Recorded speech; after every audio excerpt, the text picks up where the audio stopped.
अस्सलामु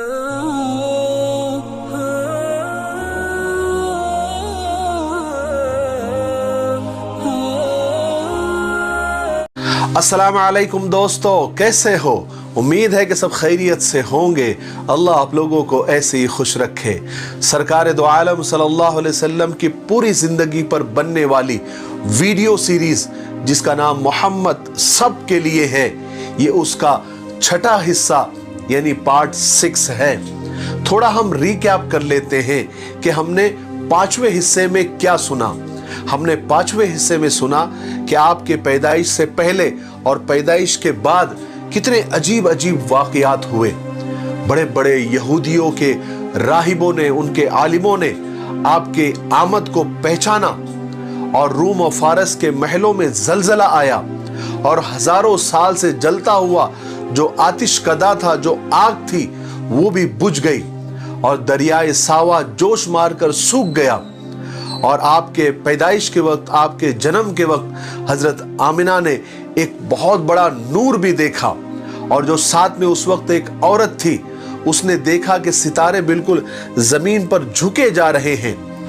और फिर हमने सुना कि दूध पिलाने के लिए हजरत हलीमा ने सरकार दो आलम सल्लल्लाहु अलैहि वसल्लम को लेकर अपने गांव, अपने घर लेकर गई, जो देहात में जाया करते थे।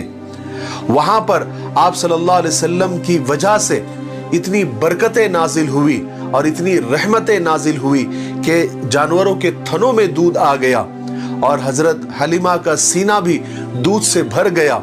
उनकी जो ऊँटनी लागर थी, दुबली थी, वो ताकतवर हो गई और भागने लग गई। और जहां पर दाई हलीमा के जानवर, ऊँट वगैरह चरते थे, वहां पर खूब घास होने लग गई। और हुजूर की बरकत से दाई हलीमा के पूरे गांव में रहमतें नाजिल होना शुरू हुई, जो लोगों ने अपनी आंखों से देखा।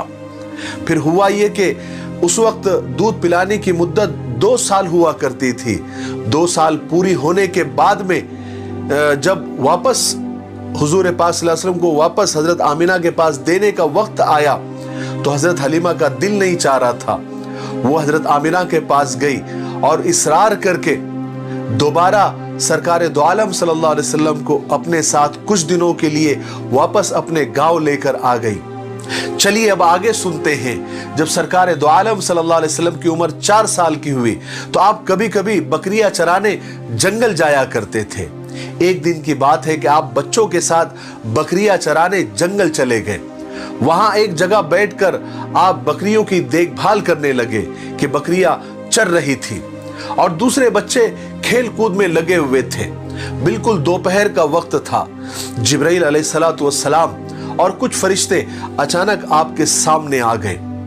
हजरत जिब्राइल के हाथों में एक सोने का खूबसूरत तश्त था और उसमें जमजम का पानी और कुछ बर्फ जैसा उसके अंदर था। हजरत जिब्राइल अलैहिस्सलातु वस्सलाम ने सरकार दो आलम सल्लल्लाहु अलैहि वसल्लम को जमीन पर सीधा लिटाया और फिर आपका सीना चाक किया, यानी सीने को फाड़ा और उसमें से दिल को निकाला और जमजम के पानी से खूब अच्छी तरह से धोया और फिर 2 टुकड़े खून के जमे हुए निकाले और उसको निकालकर बाहर फेंक दिया और कहा कि ये शैतान का हिस्सा है। और दिल को उस सोने के तश में डालकर अच्छे से धोने के बाद फिर उसको अपनी जगह पर, अपने मकाम पर रख दिया और फिर सीने को बंद कर दिया और उस पर अल्लाह के हुक्म से हाथ फेरा, तो वो सीना जैसे कि वैसा हो गया जैसे वो पहले था। रिवायात में आता है कि दिल को इसलिए धोया गया कि दिल में जो गुनाहों के मादे होते हैं उससे बिल्कुल हुजूर का दिल पाक हो जाए और कोई गुनाहों का नामो निशान भी बाकी ना रह जाए। और जमजम और बर्फ से इसलिए धोया गया कि गुनाहों का मिजाज गर्म होता है, इसलिए वो माद्दे मासियत यानी जो गुनाहों का मादा होता है उसको ठंडा करने के लिए, उसको बुझाने के लिए बर्फ का इस्तेमाल किया गया, ताकि गुनाहों की हरारत और उसकी गर्मी का भी नामो निशान बाकी ना रहे। जब दूसरे बच्चों ने ये सब मंजर देखा तो वो तो डर गए, सहम गए। सब दौड़ते हुए, घबराते हुए दाई हलीमा के पास पहुंचे और बच्चों ने जाकर बताया कि किसी ने मोहम्मद को कत्ल कर दिया। दाई हलीमा ये सुनते ही बदहवास होकर हुजूर के पास दौड़ते हुए आई तो देखा कि आप जंगल में डरे डरे सहमे सहमे खड़े हैं और पसीने से शराबोर है।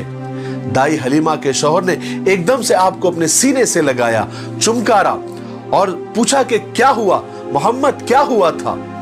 तो सरकार दो आलम सल्लल्लाहु अलैहि वसल्लम ने बताया कि दो लोग मेरे पास आए थे, उन्होंने मुझे पकड़कर सीधा लिटाया और मेरे सीने को चाक किया, अंदर से कुछ निकाला, उसको धोया, दोबारा अंदर रख दिया और फिर सीना जैसे के वैसे करके वो लोग चले गए। इस वाक़े ने दाई हलीमा और उनके शौहर को बिल्कुल डरा दिया। वो घबरा गए और उनको ऐसा लगा कि कहीं आगे चल के ऐसा कोई वाक़या और ना हो जाए और मोहम्मद को नुकसान ना हो जाए। इसलिए हिफाजत को ध्यान में रखते हुए हजरत हलीमा और उनके शौहर ने सरकार दो आलम सल्लल्लाहु अलैहि वसल्लम को मक्का लेकर आ गए और हजरत आमिना के सुपुर्द कर दिया, उनके हवाले कर दिया। अब चूंकि हुजूर मक्का में अपने घर वापस आ चुके थे, जहां आपकी अम्मी, आपके दादा आप पर जान छिड़कते थे, आपका हर वक्त ख्याल रखते थे। फिर जब आपकी उम्र 6 साल हुई तो एक दफा का वाकया है कि हजरत आमिना आपको साथ लेकर यस्रिब गई। यस्रिब ये मदीना का पुराना नाम है और आपके साथ में आपकी बांदी उम्मे ऐमन भी थी और यस्रिब में हजरत आमिना का ननियाल था। वहां पर हजरत आमिना 1 महीना ठहरी। यस्रिब में कुछ यहूदी आलिमों ने जब आपको देखा तो आपके बारे में नई नई खबरें देने लगे और जल्दी ही ये खबर सारे यस्रिब में फैल गई। यहूदियों की जमातें आपको देखने के लिए आने लगी क्योंकि यहूदियों के पास आसमानी किताबें थी और उन किताबों में हुजूर पाक सल्लल्लाहु अलैहि वसल्लम की आने की निशानियां सारी की सारी साफ साफ लिखी हुई थी और आखिरी नबी आने की खबर भी उसमें साफ साफ लिखी हुई थी और बहुत सारी पेशन गोइयां और बहुत सारी निशानियां बताई गई थी। तो जब वो यहूदी या उनके आलिम जब देखते थे हुजूर को तो पहचान लेते थे। एक दिन हुआ कि यहूदियों की एक जमात आपको देखने के लिए आई तो उनमें से एक बुजुर्ग राहिब, एक आलिम ने जब आपको देखा तो वहीं पर पुकार उठा कि ये बच्चा इस उम्मत का नबी बनेगा और मैं गारंटी से कहता हूं कि ये इसी शहर यस्रब में हिजरत करके आएगा। बहरहाल फिर 1 महीना ठहर कर बीबी आमिना यस्रब से मक्का के लिए रवाना हुई, मगर यस्रब से जब वो चलकर मकाम अबुआ पर पहुंची जहां पर उनके शौहर यानी सरकार दो आलम सल्लल्लाहु अलैहि वसल्लम के अब्बा जनाब अब्दुल्ला की कब्र थी, तो वहां ठहर गई क्या ठहरना पड़ा। गमे मोहब्बत ने दामन पकड़ लिया और कहा कि शौहर की कब्र तो देखते जाओ, फिर पता नहीं देखना नसीब हो या ना हो। हजरत आमिना के दिल में एक चोट उभर आई, कलेजे का जख्म हरा हो गया। कुछ थकान, कुछ शिद्दत गम, कुछ मौसम का असर, बीबी आमिना बीमार हो गई और बीमारी बढ़ती चली गई। उस वक्त दवाखानों का, शिफा खानों का रिवाज कहां था और उस वीरान जगह पर कौन तबीब आता, कौन इलाज करता। बस ले दे के उम्मे ऐमन साथ में थी जो बीबी आमिना की बांदी थी, जो बीबी आमिना का ख्याल रखती थी। बीबी आमिना की तबीयत इतनी खराब हो गई कि मौत का फरिश्ता सामने आकर खड़ा हो गया और कहने लगा कि ओ आमिना, तुम्हारी सांसों की गिनती अब पूरी हो चुकी।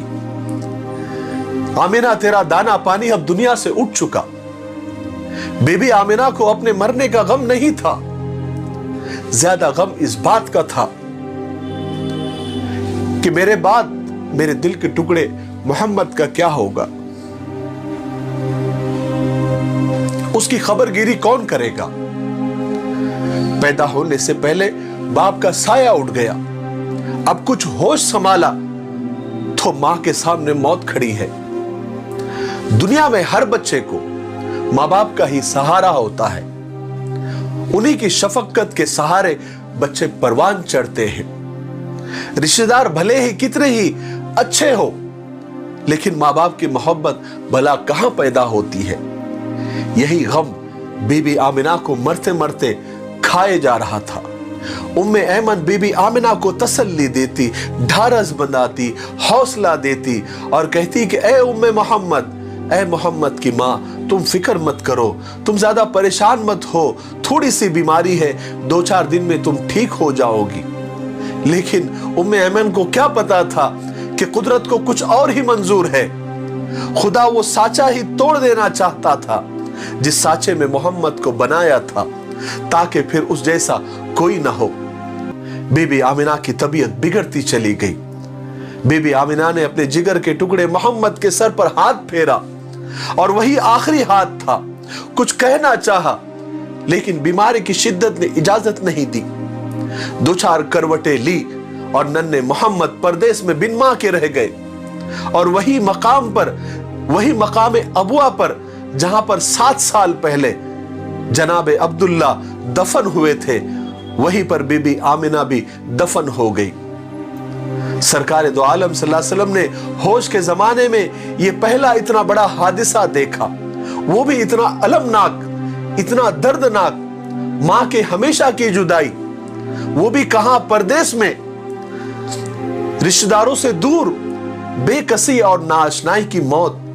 ये मौत अगर मक्का में होती तो सैकड़ों लोग मैयत में आ जाते, घर घर से रोने वालियां आ जाती, मगर यहां उम्मे ऐमन और सरकार दो आलम के अलावा कोई आंसू बहाने वाला नहीं था।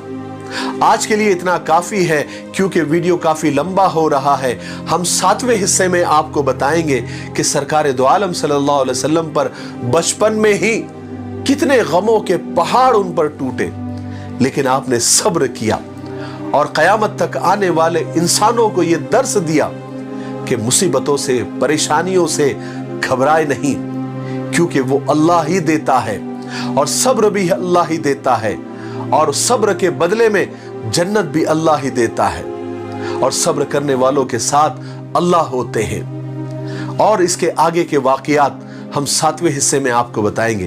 तब तक आप थोड़ा सा इंतजार करें। तब तक मेरे लिए, पूरी उम्मत के लिए और पूरी इंसानियत के लिए खैर और भलाई की दुआ करते रहें। अस्सलामु अलैकुम व रहमतुल्लाहि व बरकातहू।